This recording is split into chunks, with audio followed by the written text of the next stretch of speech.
বিসমিল্লাহির রহমানির রহিম। সম্মানিত বিনিয়োগকারী ভাই বোনেরা, আসসালামু আলাইকুম। শুভ অপরাহ্ন। আজ 25শে মার্চ রোজ মঙ্গলবার। আজকের ইন্ডেক্স পর্যালোচনা এবং আপনাদের অনুরোধের স্টক নিয়ে খুব সংক্ষিপ্ত পরিসরে আলোচনা করার জন্য হাজির হয়েছি। আশা করি আপনারা সকলেই ধৈর্য সহকারে আজকের এই আলোচনাটি শুনবেন। যারা প্রথমবারের মতো আমাকে শুনছেন তাদেরকে বিনীতভাবে অনুরোধ করব অবশ্যই আমার চ্যানেলটি সাবস্ক্রাইব করবেন এবং আপনাদের যদি কোনো অনুরোধের স্টক থাকে সেটি অবশ্যই কমেন্টসে লিখে আমাকে জানাবেন। আমি আপনাদের সাথে সেই স্টকটি নিয়ে কথা বলবো। এছাড়াও যারা প্রতিনিয়ত আমাকে শোনেন তাদেরকে আন্তরিক ধন্যবাদ এবং কৃতজ্ঞতা প্রকাশ করছি। একই সঙ্গে আপনাদের যদি কোনো অনুরোধের স্টক থাকে সেটি অবশ্যই আপনারা কমেন্টসে লিখে জানাবেন, আমি সেটিও নিয়ে আপনাদের সাথে আলোচনা করব।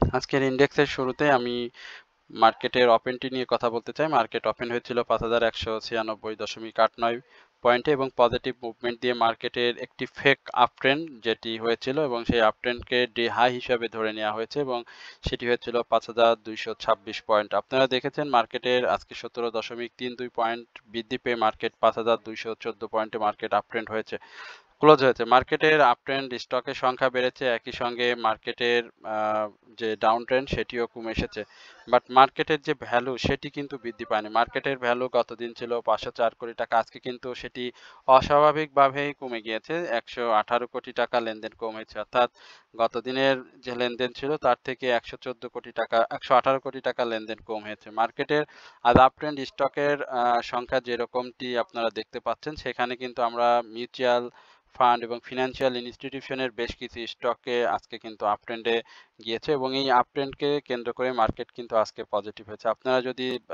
আজকে টপ গেনার 10 এর যে লিস্টটি রয়েছে সেটি যদি একটু লক্ষ্য করেন, দেখেন সব জায়গাতেই ফিনান্সিয়াল ইনস্টিটিউট, প্রথমে লঙ্কা বাংলা ফাইন্যান্স, এটি আমরা আসলে অঘোষিত একটা বিষয় হয়ে গিয়েছে, যেটি যে মার্কেটের সেক্টর ওয়াইজ যে মুভমেন্ট, সেই মুভমেন্টের মানে কন্টিনিউ সেই মুভমেন্টটা কিন্তু ধরে রাখতে পারছে না। আমরা গতকালকে বিভিন্ন নিউজে কিন্তু এই লঙ্কা বাংলা ফাইন্যান্সকে সরাসরি আজকে হল্টেড হওয়ার যে রেজাল্ট সেটি কিন্তু জানতে পেরেছিলাম এবং সেটি হয়েছে, বাট কি কারণে হয়েছে সেটা আমরা আসলে জানি না, বাট আমরা বিভিন্ন গ্রুপে বিভিন্ন মাধ্যমে কিন্তু জেনেছিলাম যে আজকে লঙ্কা বাংলা ফাইন্যান্স হল্টেড হবে এবং সেটি হল্টেড হয়েছে।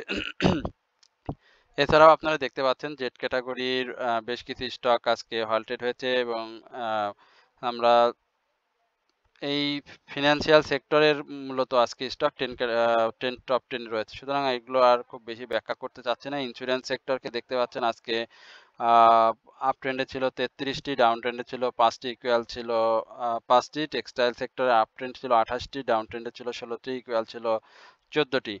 এছাড়া ইঞ্জিনিয়ারিং সেক্টরের 20টি আপ ট্রেন্ড, ডাউন ট্রেন্ড 15টি, ইকুয়াল 7টি।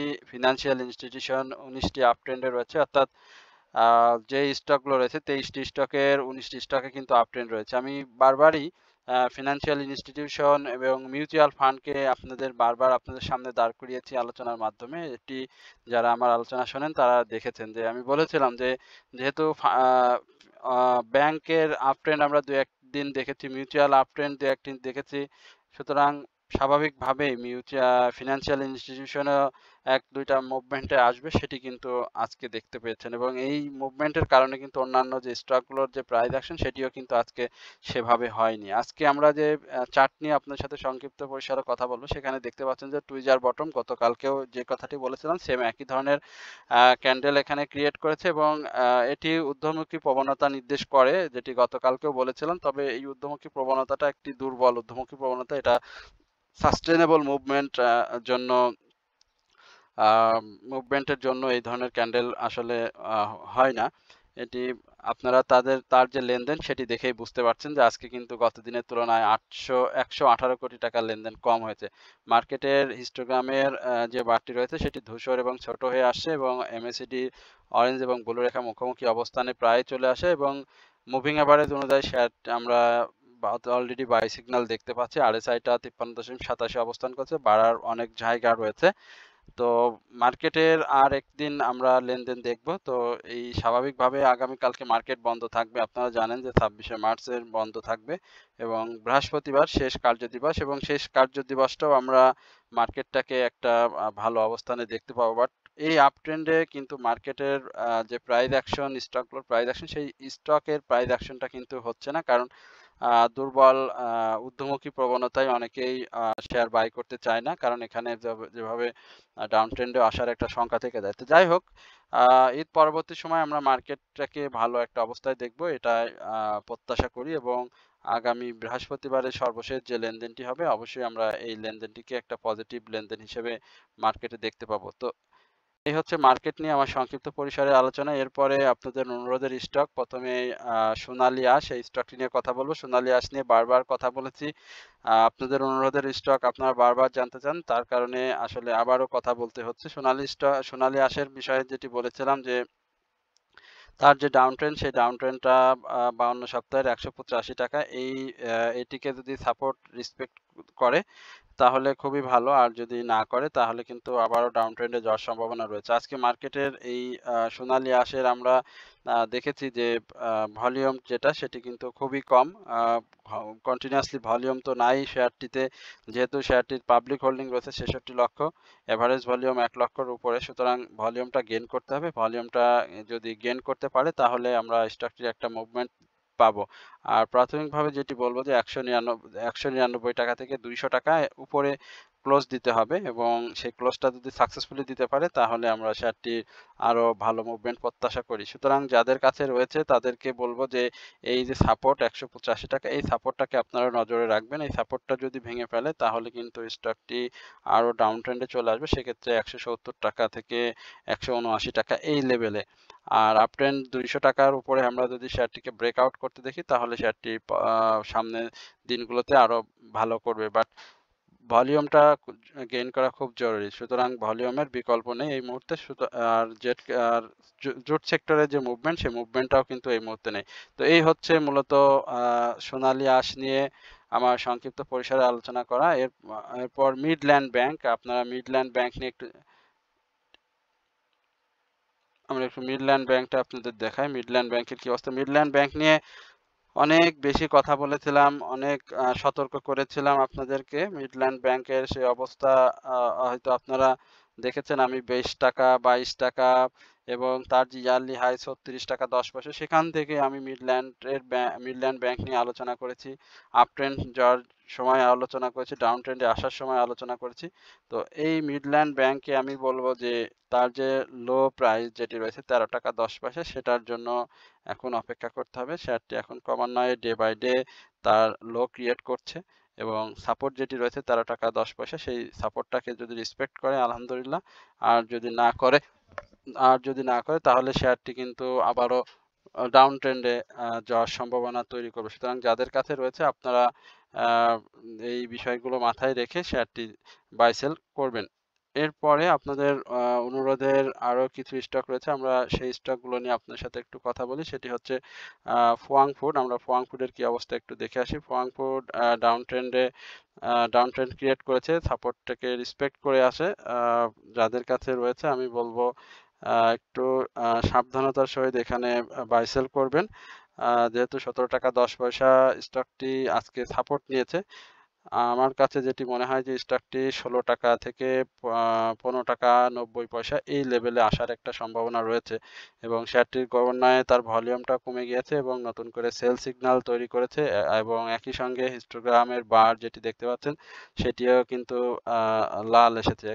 আরএসআইটা 57.78, আরএসআইটাও ডাউন ট্রেন্ডে অলরেডি চলে গিয়েছে। তো আশা করি শেয়ারটি এই লেভেলে এসে সাপোর্ট নিয়ে ভলিউম নিয়ে আবারও মুভমেন্টে যাবে। তো এই হচ্ছে আপনাদের ফোয়াং ফুড নিয়ে আমার সংক্ষিপ্ত পরিসরের আলোচনা। এরপরে আপনারা সিপাল নিয়ে জানতে চাচ্ছেন, আমরা একটু সিপালটা দেখে আসি, সিপালের কি অবস্থা।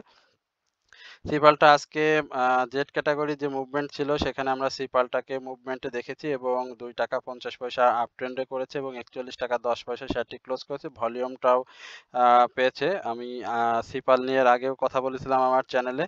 তো আমার চ্যানেলে যারা নিয়মিত দর্শক তারা বিষয়টি দেখেছেন। বাট শেয়ারটির এই মুহূর্তে আরএসআইটা সেটি কিন্তু আপ ট্রেন্ডে অর্থাৎ রিস্কি জোনে রয়েছে। এখানে এন্ট্রি জোন হিসাবে শেয়ারটিতে এন্ট্রি না নেওয়ার জন্যই বলবো। আমি বলেছিলাম যে 42 টাকা এই লেভেলে শেয়ারটি যাওয়ার সম্ভাবনা তৈরি করবে, এবং শেয়ারটি কিন্তু ঠিক সেই লেভেলেই রয়েছে এবং আগামী দিনে শেয়ারটি ভালো করবে।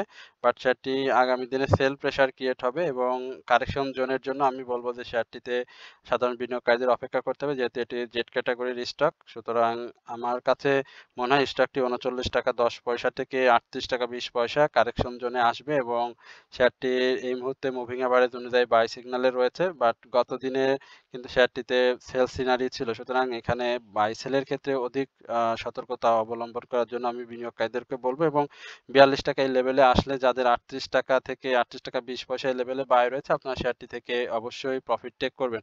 এরপরে কেডিএস এই স্টকটি নিয়ে আমি আপনার সাথে সংক্ষিপ্ত পরিসরে আলোচনা করি। কেডিএস এর যে মুভমেন্ট সেই মুভমেন্ট নিয়ে অনেকেই শঙ্কা প্রকাশ করছেন আসলে কেডিএস এর এই আপট্রেন্ডটা কি কন্টিনিউ করবে কিনা। আসলে কেডিএস দেখেন গত দিনের যে হাই ছিল ৪৭ টাকা ৩০ পয়সা সেখানে কিন্তু সে ক্লোজ দিতে পারেনি। স্বাভাবিকভাবে সে একটা ডাউন ট্রেন্ডের জন্য প্রস্তুত হয়ে আছে। আমি বলব যাদের কাছে আছে তারা শেয়ারটি থেকে প্রফিট টেক করে সেভ মুডে চলে যান।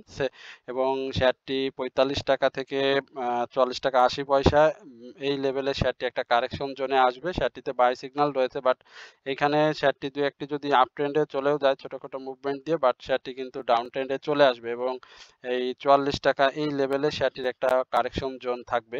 তারপরে শেয়ারটি যদি সেই সাপোর্টটাকে রেসপেক্ট না করে তারপরে শেয়ারটি আমাদেরকে দেখতে হবে যে সে কি ধরনের ডাউন ট্রেন্ড ক্রিয়েট করে এবং সেক্ষেত্রে আমার কাছে যেটি মনে হয় যে ৪১ টাকা ৯০ পয়সা এই লেভেলে শেয়ারটি চলে আসবে। এরপরে বিডি ফাইন্যান্স এই স্টকটি নিয়ে আমি সংক্ষিপ্ত পরিসরে আপনাদেরকে একটু কথা বলব। আজকে ফিন্যান্সিয়াল ইনস্টিটিউশনের যে মুভমেন্ট সেই মুভমেন্টে আমরা বিডি ফাইন্যান্সকে একটা প্রাইস অ্যাকশনে দেখেছি এবং ৯০ পয়সা স্টকটি প্রাইস আপ ট্রেন্ডে রয়েছে একই সঙ্গে ভলিউমটা পেয়েছে। এখানে আপনারা দেখতে পাচ্ছেন যে তার হিস্টোগ্রামের বারে কিন্তু একটা রহস্যময় অর্থাৎ কখনো রেড ক্যান্ডেল দিয়ে সেল সিনারিওতে আবার কখনো ধূসরে ছোট ক্যান্ডেল দিয়ে বড় বাই সিগন্যালে চলে গেছে। এখানে ক্যান্ডেল প্যাটার্নটা ভালোই এসছে একেবারে খারাপ আসেনি বাট এটা কন্টিনিউ করে কিনা সেটা আমাদেরকে দেখতে হবে।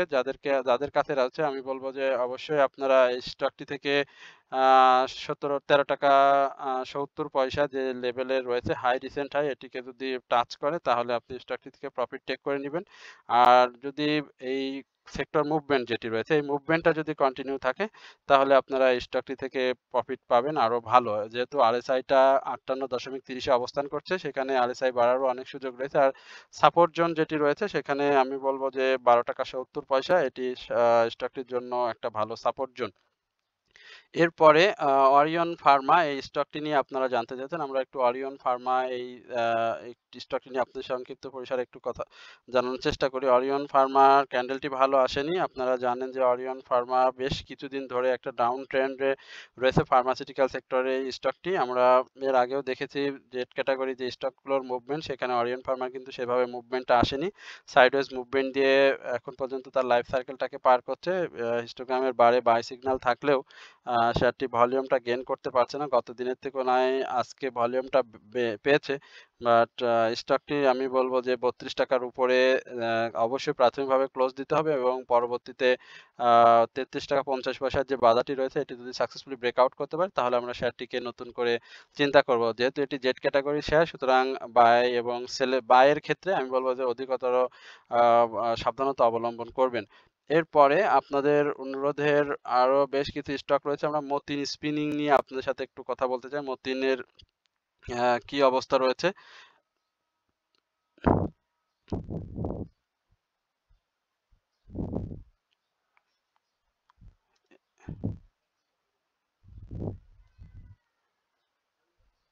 না, মতিন স্পিনিং আজকে দেখতে পাচ্ছেন যে স্টকটি ডাউন ট্রেন্ডে রয়েছে এবং রেড ক্যান্ডেল ক্রিয়েট করেছে। আমরা এর আগে যে সেক্টর ওয়াইজ যে মুভমেন্ট সেই মুভমেন্টে কিন্তু মতিন স্পিনিংকে খুব বেশি মুভমেন্টে যেতে দেখিনি।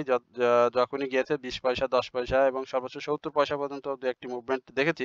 বাট তারপরে কিন্তু আবার কারেকশন জোনে চলে এসেছে। তো এখানে যে অবস্থানটা রয়েছে ৪৫ টাকা এখানে একটা সাপোর্ট জোনে রয়েছে। এই সাপোর্ট জোনটা যদি সে ভেঙে ফেলে তাহলে ৪৪ টাকা ৪০ পয়সা থেকে ৪৪ টাকা ৫০ পয়সা এই লেভেলে শেয়ারটি আসার সম্ভাবনা রয়েছে এবং প্রাথমিকভাবে আপ ট্রেন্ডে যাওয়ার জন্য ৪৬ টাকার যে বাধাটি রয়েছে সেটা পার করতে হবে। আর হিস্টোগ্রামের বার এমএসিডি মুভিং এভারেজ অনুযায়ী শেয়ারটিতে এই মুহূর্তে সেল সিগন্যাল রয়েছে। তো এই হচ্ছে আজকের আপনাদের অনুরোধের স্টক এবং আজকের আলোচনা সংক্ষিপ্ত পরিসরে। আশা করি আপনারা সকলে ধৈর্য সহকারে আজকের এই আলোচনাটি শুনেছেন এবং আমি আগামীকালকে যেহেতু মার্কেট বন্ধ আপনাদের যদি আরো অনুরোধের স্টক থাকে সেটি অবশ্যই আপনারা কমেন্টসে লিখে জানাবেন। আমি আগামীকালকে আপনাদের আরো অনুরোধের স্টক নিয়ে কথা বলার চেষ্টা করব। তো সকলেই ভালো থাকবেন, সুস্থ থাকবেন এই প্রত্যাশায় আজকের আলোচনা এখানে শেষ করছি। আসসালামু আলাইকুম ওয়া রাহমাতুল্লাহি ওয়া বারাকাতুহু।